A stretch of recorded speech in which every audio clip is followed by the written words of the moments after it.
High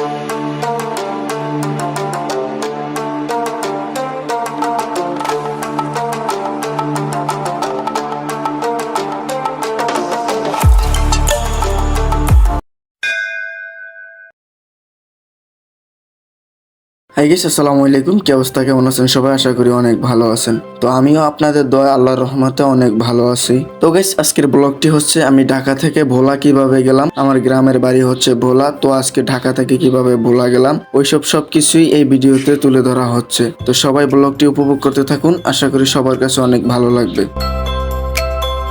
আমি ঢাকা থেকে দুপুর 2টা 30 মিনিটে একটি অটো গাড়ি নিয়ে সদরঘাটের উদ্দেশ্যে রওনা হলাম। যেহেতু আমি লঞ্চে যাব, তাই সদরঘাটের উদ্দেশ্যে রওনা হলাম। আপনি সদরঘাট চাইলে বাস এবং সিএমজি আরো অনেক কিছু দিয়ে আসতে পারেন। আর আমি আমার সুবিধা মতো একটি অটো গাড়ি নিয়ে নিলাম। এটা দিয়ে যাচ্ছি সদরঘাট। গাড়িটি চলতে চলতে এসে আটকিয়ে পড়লাম জ্যামে। ঢাকা শহর মানেই তো জ্যাম, সেটা তো আপনারা জানেনই। তো অপেক্ষা করতেছি জ্যাম ছাড়ার জন্য।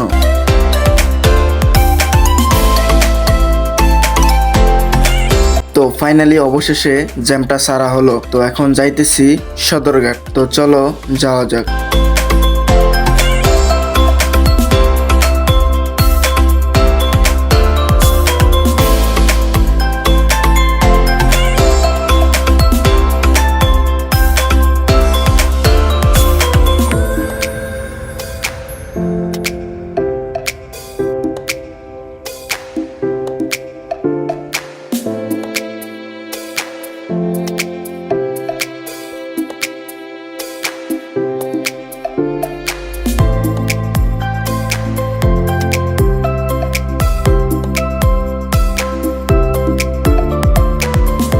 তো দীর্ঘ কিছুক্ষণ জার্নি করার পরে আবার এসে আটকিয়ে পড়লাম সেই জ্যামে। তো কি আর করার, এখন জ্যামে অপেক্ষা করতেছি। জ্যাম ছাড়া পর্যন্ত তো আর যেতে পারবো না, তাই জ্যামে অপেক্ষা করতেছি।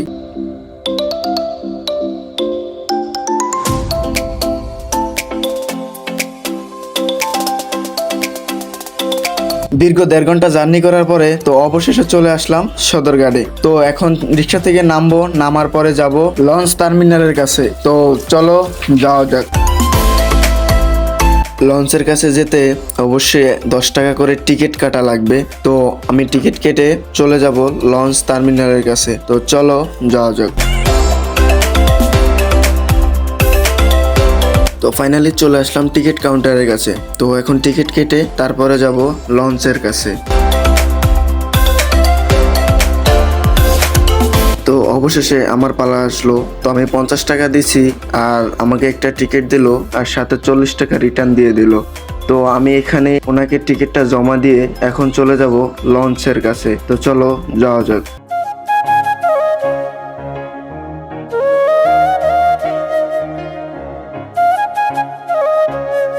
তো অবশেষে চলে আসলাম লঞ্চ টার্মিনালে। তো আমাদের ভোলার লঞ্চ যেই দিকে, আমি ওই দিক গেট দিয়ে যেতে পারিনি, আমি অন্য একটা গেট দিয়ে চলে আসছি। তো এখান থেকে আমি চলে যাব আমাদের ভোলার লঞ্চ যেই জায়গায় আছে ওই জায়গায়। তো আমার ভোলার লঞ্চটা একটু খুঁজে নিতে হবে যে কোন জায়গায় আছে। আমাদের ভোলার লঞ্চ যেই জায়গায় থাকে ওই গেট বাদ দিয়ে আমি অন্য একটা গেট দিয়ে চলে আসছি। সেক্ষেত্রে আমার একটু ভোলার লঞ্চটাকে খুঁজে নিতে হবে। অনেকক্ষণ খোঁজাখুঁজি পর তো অবশেষে পেয়ে গেলাম আমাদের ভোলার লঞ্চ। সদরঘাট থেকে ভোলার উদ্দেশ্যে অনেক লঞ্চই ছেড়ে যায়, যেমন ভোলায় ইলিশা, বেতুয়া লঞ্চঘাট, বাবুরহাট, ঘোষেরহাট ইত্যাদি অনেক জায়গায় লঞ্চ ছেড়ে যায় ভোলার উদ্দেশ্যে। যেহেতু আমি বেতুয়া লঞ্চঘাট দিয়ে যাব, তাই আমি বেতুয়া লঞ্চে উঠবো। আজকে সদরঘাট থেকে বেতুয়া লঞ্চঘাটের উদ্দেশ্যে 2টি লঞ্চ ছেড়ে যাবে। একটি হচ্ছে তাশরিফ 3, আরেকটি হচ্ছে তাশরিফ 4। আপনি আপনার পছন্দ মতো যে কোনো লঞ্চে উঠতে পারেন। তো আমার পছন্দ হয়েছে তাশরিফ 4। তো আমি তাশরিফ 4 লঞ্চটা দিয়ে চলে যাব ভোলা বেতুয়া লঞ্চঘাট। তো চলো যাওয়া যাক লঞ্চের ভিতরে।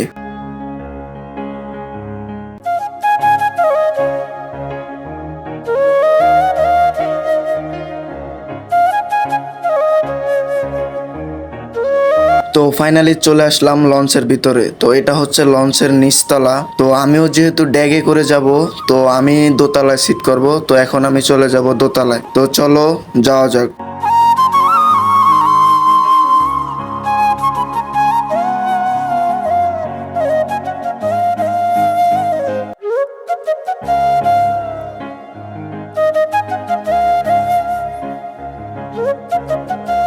তো ফাইনালি চলে আসলাম লঞ্চের দোতলায়। তো এখন সিট করব, তো চলো সিট করা যাক। তো অবশেষে সিট করা শেষ। এই যে একটা ছেলে বসে আছে দেখতে পারতেছেন, এটাই হচ্ছে কি আমার সিট। ও আর আমি একসাথে যাব লঞ্চে। এসে আর কি ওর সাথে পরিচয় হয়েছে। তো চলো এখন লঞ্চের ছাদে যাওয়া যাক। ছাদ থেকে আপনাদের লঞ্চের দৃশ্যগুলো একটু দেখাই যে কিরকম। তো আমরা এখন চলে আসলাম লঞ্চের তৃতীয় তলায়। তো এখান থেকে বেশি একটা ভালো সদরঘাটের দৃশ্য দেখা যায় না। এখন আমরা চলে যাব লঞ্চের চতুর্থ তলায়, একদম উপর তলায় চলে যাব। ওইখান থেকে সদরঘাটের দৃশ্যগুলো অনেক ভালো দেখা যায়, সুন্দর দেখা যায়, লঞ্চগুলো অনেক সুন্দর লাগে। তো আমরা এই সিঁড়ি দিয়ে এখন উঠে যাব লঞ্চের চতুর্থ তলায়। এখান থেকে দৃশ্যগুলো অনেক সুন্দর লাগে।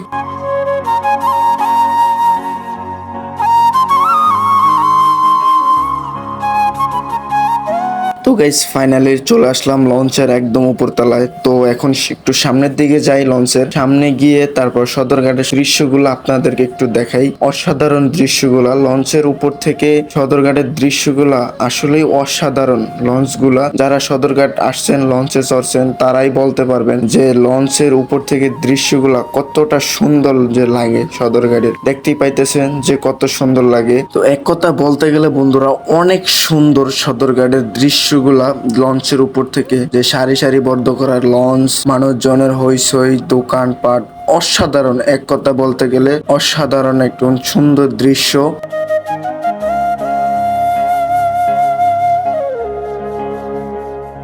তো চলো বন্ধুরা এখন যাওয়া যাক লঞ্চের নিচে। তো লঞ্চের নিচে লঞ্চে কি কি আছে তো তোমাদেরকে একটু দেখাই। তো চলো যাওয়া যাক।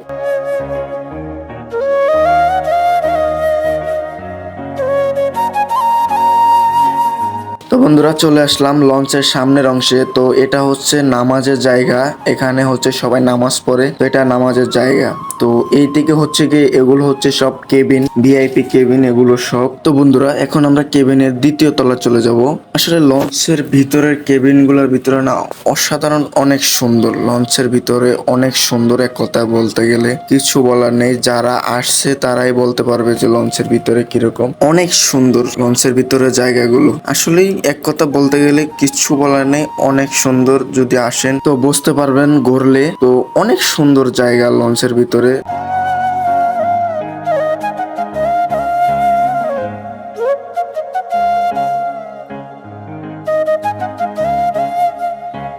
বন্ধুরা লঞ্চের ছাদ থেকে দেখতে পাইতেছেন যে রাতের দৃশ্যটা কতটা সুন্দর লাগতেছে। তো অনেক সুন্দর ছিল যে রাতের দৃশ্যটা অনেক সুন্দর।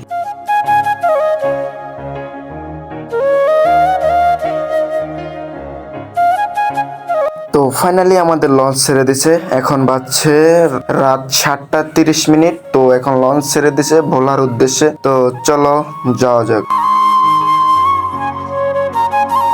রাতের জার্নিটা ছিল বন্ধুরা একদম অসাধারণ একটা জার্নি। তো লঞ্চে দিয়ে যারা যায় তারাই বোঝে যে রাতের জার্নিটা কতটা অসাধারণ সুন্দর হয়। তো রাতের জার্নিটা অনেক সুন্দর ছিল। তো বন্ধুরা এখন বাজছে রাত 2টা। তো আমার শরীরটা একটু খারাপ লাগতেছিল, সেই জন্য আমি শুয়ে পড়লাম। তো এখন ঘুম যাব। আর গাইস আরেকটা কথা হচ্ছে, লঞ্চ বেতুয়া লঞ্চঘাট পর্যন্ত যাওয়ার কথা ছিল।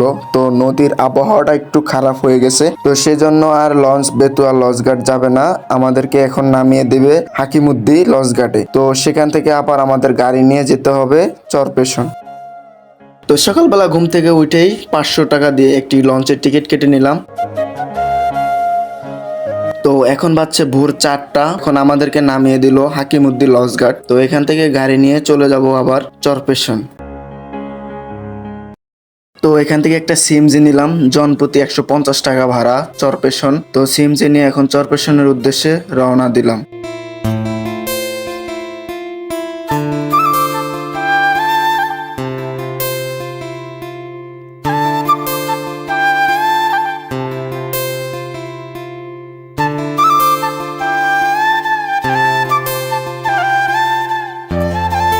দীর্ঘ 1 ঘন্টা জার্নি করার পরে তো ফাইনালি অবশেষে চলে আসলাম চরপেশন। তো আবার চরপেশন থেকে আরেকটি গাড়ি নিয়ে আমাদের যেতে হবে দক্ষিণ আইসা বাজার। তো চরপেশন থেকে অটোরিকশা নিয়ে নিলাম একটি, দক্ষিণাচার উদ্দেশ্যে রওনা দিলাম। অটোরিকশাটির ভাড়া হচ্ছে জনপ্রতি 50 টাকা করে। আর এইভাবেই জার্নি করে তো অবশেষে চলে আসলাম নিজ এলাকায়। আসলে বন্ধুরা, নিজ এলাকায় এসে এতটা ভালো লাগতেছে যা বলার মতো না। অনুভূতিটাই অন্যরকম কাজ করতেছে নিজের ভিতরে নিজ এলাকায় এসে। তো বন্ধুরা, আজকের ভিডিওটা এই পর্যন্তই। তো ভিডিওটা কেমন লাগলো অবশ্যই কমেন্ট করে জানাবেন। আর গাইস, আজকের মতো বিদায় নিচ্ছি। আমি ইএফ ইমাম হোসেন। আবার নতুন কোনো ভিডিও নিয়ে দেখা নাও হতে পারে, কারণ নিঃশ্বাসের কোনো বিশ্বাস নেই। তো সবাই ভালো থাকবেন, সুস্থ থাকবেন। আল্লাহ হাফেজ।